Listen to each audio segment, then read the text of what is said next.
Gairah liar ayah mertua, bab 7. Bos, menyuruh aku untuk tetap jadi pengawas untuk 3 bulan ke depan. Astaga, Mas, 3 bulan lagi? Iya 3 bulan lagi. Tidak bisa pulang sebentar. Mas? Belum bisa memastikan, Dik. Tapi usahakannya. Mas? Kenapa? Dik? Kangen. Mas. Aku usahakan pulang walaupun hanya sebentar ya. Nanti aku bicara dulu sama bosku. Iya, Mas. Kalau gitu, aku lanjut kerja dulu. Aku kecewa sekali mendengar bahwa suamiku batal pulang, padahal aku sudah mengharapkan kedatangannya. Aku pun pergi ke toko untuk memberitahukan kabar ini kepada ibu mertuaku. Bu, Mas Sugeng tidak jadi pulang, ujarku lirih. Kenapa katanya? Nah, tanya ibu penasaran. Bosnya masih butuh Mas Sugeng. Bu, jawabku lirih. Coba sini ibu telepon, kata ibu meminta ponselku. Lalu ibu mertuaku menelpon suamiku. Halo, Dik. Ini ibu, Nak. Oh iya, Bu. Ada apa? Kamu katanya tidak jadi pulang? Iya Bu, bos minta Sugeng untuk tetap jadi pengawas. Sugeng sudah bilang untuk cari orang lain. Tapi bos lebih percaya sama Sugeng. Oh begitu ya, Nak? Iya, Bu. Tapi Sugeng usahakan pulang walaupun hanya sebentar. Ini Tuti gelisah kangen sama kamu. Nah? Iya. Bilang sama Tuti sabar, Bu. Ya sudah. Sugeng masih ada kerjaan, Bu. Iya. Nak. Lalu telepon pun ditutup. Sabar ya. Nak, kata ibu menatap wajahku. Iya, Bu, jawabku lirih. Kemudian ayah mertuaku datang menghampiri aku dan ibu mertuaku di toko. Ada apa? Tanya ayah penasaran. Sugeng, nggak jadi pulang? Yah, jawab ibu mertuaku. Kenapa katanya? Bun? Tanya ayah mertuaku. Bosnya masih butuh Sugeng. Yah, jawab ibu dengan tegas. Oh begitu. Sabar ya, Nak, ujar ayah sambil mengelus pundakku. Aku hanya terdiam dan tertunduk sedih.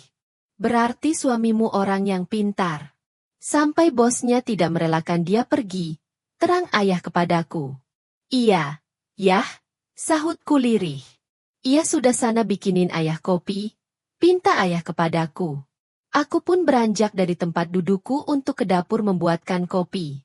Setelah selesai membuat kopi, aku segera menghidangkannya kepada ayah, yang sedang menikmati indahnya bunga di halaman belakang. Ayah ini kopinya, ujarku sembari menghidangkan kopi untuk ayah. Terima kasih, Nak, ucap ayah melihat ke arahku. Sini duduk dulu, pinta ayah mertuaku. Ada apa? Yah?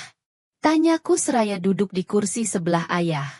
Ini untuk kamu, kata ayah sambil menyodorkan sejumlah uang untukku. Nggak usah, yah. Ujarku menolak uang pemberian ayah. Sudah ambil saja. Suamimu kan belum kirim. Kata ayah memaksaku untuk mengambil uang pemberiannya. Iya, yah, terima kasih, ucapku. Ya sudah sana lanjutkan kalau kamu sibuk, kata ayah kepadaku. Iya, yah, Tuti masih mau setrika baju. Ucapku beranjak dari tempat duduk di halaman belakang. Memang suamiku belum kirim uang. Apalagi kosmetikku habis. Mau tidak mau aku mengambil uang pemberian ayah mertuaku. Pada malam harinya aku tidak bisa tidur. Pikiranku kacau, gelisah, membayangkan yang aneh-aneh. Mungkin ini akibat berbulan-bulan aku tidak merasakan kenikmatan surgawi. Anehnya lagi aku membayangkan saat-saat bersama ayah mertuaku. Hampir 3 bulan aku ditinggal suamiku. Jujur saja aku sangat kesepian. Tidak ada lagi belayan-belayan lembut pada diriku. Pada waktu itu jam 23 malam. Aku mendengar suara televisi. Aku coba keluar kamar dan berjalan menuju ke kamar mandi. Ternyata ayah sedang menonton televisi sendirian. Setelah dari kamar mandi aku pun menghampiri ayah mertuaku. Belum tidur, yah? Tanyaku berdiri di samping ayah. Belum, Nak? Jawab ayah melihat ke arahku. Tuti boleh nonton TV juga, ya? Aku mencoba bertanya kepada ayah. Boleh? Sini duduk, ucap ayah mempersilahkan aku duduk. Aku pun duduk di sebelah ayah. Kami berdua hening tanpa sepatah kata, menyaksikan acara di televisi. Malam itu aku benar-benar tidak tahan. Apalagi melihat ayah yang memakai celana pendek dan kaos. Wangi badannya yang khas, membuat aku mengenang saat-saat kita melakukan hubungan terlarang dulu. Aku tidak bisa lagi menahan gejolak hawa nafsuku. Sampai pada akhirnya aku memberanikan diri untuk memegang tangan ayah. Ayah kaget dan melihat ke arahku. Tatapan mata ayah berubah. Aku melihat ada gairah dalam tatapannya. Entah setan apa yang tiba-tiba datang dan sengaja menebar godaan. Seperti sengaja memberiku kesempatan. Waktu itu ayah hanya diam saja ketika tangannya aku pegang. Aku melihat mata ayah dan kami saling berpandangan. Lama kami saling berpandangan, perlahan muka kami saling berdekatan. Ayah seperti kaget dengan tingkahku kali ini, tetapi beliau tidak berusaha sedikit pun menghindar. Aku raih kepala ayah, dan ku tarik sedikit agar lebih mendekat ke wajahku. Hanya hitungan detik saja, kini bibirku sudah menyentuh bibirnya. Maafkan Tuti, ya? Bisikku kepada ayah mertuaku. Ayah yang saat itu sebenarnya sudah terlihat bernafsu sekali. Hanya mengangguk sambil menatapku. Ke kamar ya? Tanya ayah lirih. Aku mengangguk pelan. Aku pasrah saat ayah membawaku ke kamar. Setelah mengunci pintu kamar, ayah membaringkan aku di ranjang. Aku memejamkan mata dan mengatur nafas sambil merenungkan dalam-dalam kegilaanku. Ayo, ya. Cepat masukin. Aku sudah rindu kenikmatan ini. Siap ya, sayang. Bless. Ah. Puaskan aku malam ini, ya? Aku berpacu dalam kenikmatan dengan ayah mertuaku sendiri. Kurang lebih 1 jam aku dan ayah di dalam kamar. Aku lepaskan dengan liar derita nikmat YG melandaku. Saat itu aku memasuki wilayah tak terhingga tanpa batasan norma. Sekaligus meninggalkan batasan-batasan yang selama ini kupertahankan dengan sangat teguhnya. Sampai pada akhirnya kepalaku terasa ringan. Beban hidup sejenak musnah. Yang ada hanya rasa lega dan kebahagiaan. Ayah tersenyum menatapku yang terkulai tak berdaya. Dengan lembut, dia mengelus rambutku dan berusaha membuatku setenang mungkin. Waktu sudah menunjukkan pukul 1.30 malam. Setelah kami istirahat, kami memakai pakaian kami kembali. Tanpa sepatah kata ayah beranjak dari ranjang, dan pergi dari kamarku menuju ke kamar mandi. Setelah itu aku membereskan tempat tidur yang sudah berantakan. Saat aku akan tidur, tiba-tiba aku teringat dengan suamiku. Maafkan aku suamiku, maafkan aku. Aku sudah tidak kuat lagi menahan gejolak yang ada di diriku. Mas! Jeritku dalam hati. Perasaan bersalah pada suamiku dan kenikmatan bercampur aduk. Tanpa terasa air mataku menetes dari sudut mataku. Sampai pada akhirnya aku tertidur melepaskan rasa lelah. Aku sadar sepenuhnya, aku terlampau mudah mengulang kesalahan yang sama. Aku sudah mencoba untuk tidak mengulangi perbuatan itu. Tapi pertahananku jebol juga. Akibat dorongan hasratku yang begitu kuat. Keesokan paginya selesai sarapan aku berbicara kepada ayah mertuaku, yang saat itu lagi merawat bunga di halaman belakang. Ayah, maafkan Tuti ya, ujarku sembari duduk di samping ayah mertuaku. Sudah jangan dibahas lagi, ucap ayah, sembari membersihkan rumput yang ada di sekitar bunga kesayangannya. Tapi, Tuti sudah melanggar perjanjian kita, ya? Ujarku menatap wajah ayah mertuaku. Perjanjian yang mana? Tanya ayah mertuaku. Perjanjian untuk tidak mengulangi seperti semalam, ujarku menjelaskan kepada ayah. Oh itu? Ayah mengerti perasaanmu. Ayah tahu semalam kamu pengin sekali, ujar ayah sambil tersenyum ke arahku. Aku pun tersenyum dan tersipu malu, mendengar ayah berkata seperti itu. Akhirnya kami tidak lagi membahas kejadian semalam. Sudah jangan dibahas. Sekarang bantu ayah ya, pinta ayah kepadaku. Bantu apa? Yah? Itu bunga pindahkan ke sini, kata ayah menunjuk ke salah satu bunga. Aku pun berjalan menuju ke salah satu bunga yang ditunjuk ayah.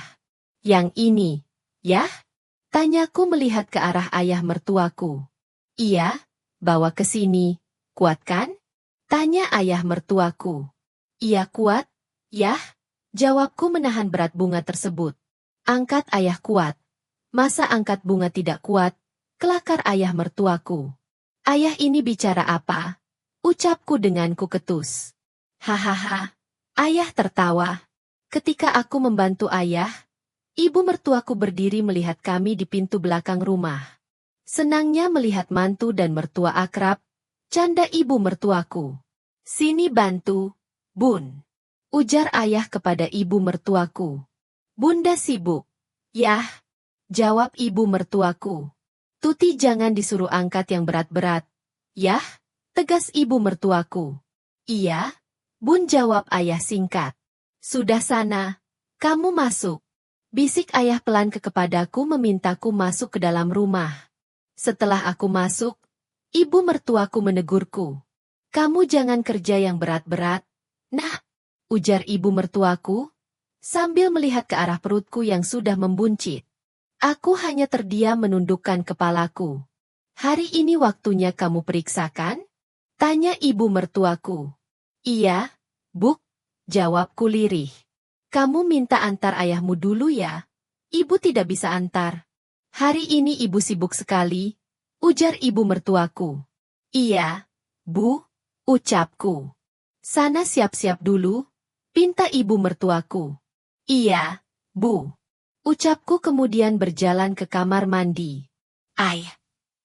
Panggil ibu mertuaku. Apa bunda sayang? Jawab ayah melihat ke arah ibu. Antar Tuti periksa, kata ibu. Iya, Bun. Sebentar lagi selesai jawab ayah sambil menyiram bunga kesayangannya. Nanti lagi itu bunga. Yah, ujar ibu sedikit kesal. Tanpa banyak bicara ayah menghentikan aktivitasnya. Setelah mencuci tangan, kemudian ayah pergi masuk ke dalam kamarnya untuk bersiap-siap mengantarku. Tepat pukul 9 pagi. Aku dan ayah berangkat ke tempat praktek dokter kandungan. Sekitar 15 menit perjalanan, akhirnya kami sampai di tempat tujuan. Aku pun masuk ke ruangan untuk diperiksa. Ayah tunggu di sini ya, ujarku menunjuk ke tempat ruang tunggu. Iya, jawab ayah sembari berjalan ke arah kursi di ruang tunggu. Kurang lebih 30 menit aku diperiksa oleh dokter-dokter. Bagaimana, Dok? Tanyaku kepada dokter Indah. Semua baik dan normal, Bu, jawab dokter Indah. Tekanan darah normal, tidak mengalami anemia, ujar dokter Indah. Ibu Tuti, sebisa mungkin hindari makanan yang tinggi kadar garamnya. Makanan dengan sodium tinggi, dan makanan dengan kalori atau lemak tinggi. Seperti goreng-gorengan, kue yang sangat manis, terang dokter Indah kepadaku. Iya, Dok.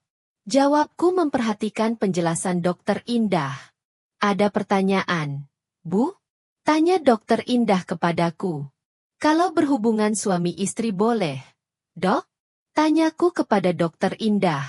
Usia 26 minggu seperti Bu Tuti, boleh.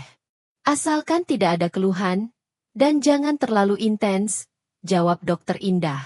Iya, Dok, jawabku. Tapi ketika usia kandungan sudah mencapai 7-9 bulan dikurangi ya, Bu? Jelas dokter Indah sambil tersenyum. Terima kasih, Dok. Sahutku seraya membalas senyuman dokter Indah. Sama-sama, Bu Tuti, jawab dokter Indah. Aku pun beranjak dari tempat duduk dokter Indah. Sudah? Tanya ayah kepadaku. Iya sudah. Yah, sahutku. Kami pun pergi dari tempat praktek dokter Indah. Di perjalanan pulang, aku mengobrol dengan ayah mertuaku. Bagaimana? Periksanya tadi? Tanya ayah sembari melihat ke arahku. Semuanya normal. Yah, jawabku. Syukurlah, kata ayah. Tadi Tuti tanya sama dokter. Ucapku kepada ayah. Tanya apa? Sayang? kata ayah penasaran. Panggil sayang lagi, seruku dengan ketus. Gara-gara semalam sih. Memangnya kamu tanya apa sama, dokter? Tanya ayah penasaran. Tuti tanya boleh apa tidak berhubungan di usia kandungan Tuti sekarang, kataku. Terus apa kata dokter? Ucap ayah penasaran. Boleh, yah, sahutku sambil tersenyum.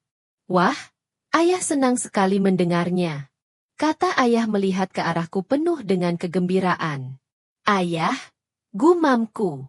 Di perjalanan ayah tiba-tiba meraba pahaku. Ayah, ucapku dengan ketus. Ayah pengin sayang, ucap ayah sembari melihat ke arahku. Ini di jalan, yah. Nanti dilihat orang, sahutku dengan tegas. Tiba-tiba ayah menghentikan mobilnya di jalan yang agak sepi. Bersambung.